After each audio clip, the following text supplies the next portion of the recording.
আসসালামু আলাইকুম। আশা করি সবাই খুব ভালো আছেন। আজকে বাসায় কোনো শাকসবজি না থাকায় ভাবলাম চটজলদি কিছু একটা বানিয়ে নেওয়া যাক। তাই আজকে রান্না করতে চলেছি রুই মাছ দিয়ে মাসকলাই ডাল। এই রান্নাটি হলেই আমার আর কিছুই লাগে না। 4 পিস মাছ খুব ভালোভাবে 2 পিঠ লাল হওয়া পর্যন্ত ভেজে নিয়েছি। এরপর একটি সসপ্যানে খানিকটা তেল দিয়ে নিলাম। এরপর আগে থেকে কুচে রাখা পেঁয়াজ দিয়ে নিচ্ছি। পেঁয়াজ নরম হওয়া অবধি একটু নাড়াচাড়া করে এরপর দিয়ে নিচ্ছি 1 টেবিল চামচ রসুন বাটা, 1 টেবিল চামচ আদা বাটা। এরপর আরেকটু ভালোভাবে নেড়ে চেড়ে খানিকটা তেল দিয়ে এরপর দিয়ে নিচ্ছি বাকি মশলাগুলো। তেজপাতা, দারুচিনি, লবণ, মরিচ, হলুদ, গরম মশলা, ধনিয়া গুঁড়া, জিরা গুঁড়া সব কিছু একসাথে দিয়ে এরপর খানিকটা পানি দিয়ে মশলাটাকে খুব ভালোভাবে কষিয়ে নিচ্ছি।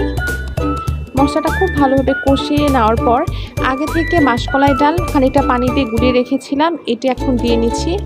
এরপর মাসকলাই ডালের সাথে মশলাটা খুব ভালোভাবে নেড়ে ছেড়ে আরও খানিকটা পানি দিয়ে এরপর ডালটা ফুটিয়ে আসা অবধি ওয়েট করে দিয়ে নেব আগে থেকে ফালি করে রাখা কাঁচামরিচ।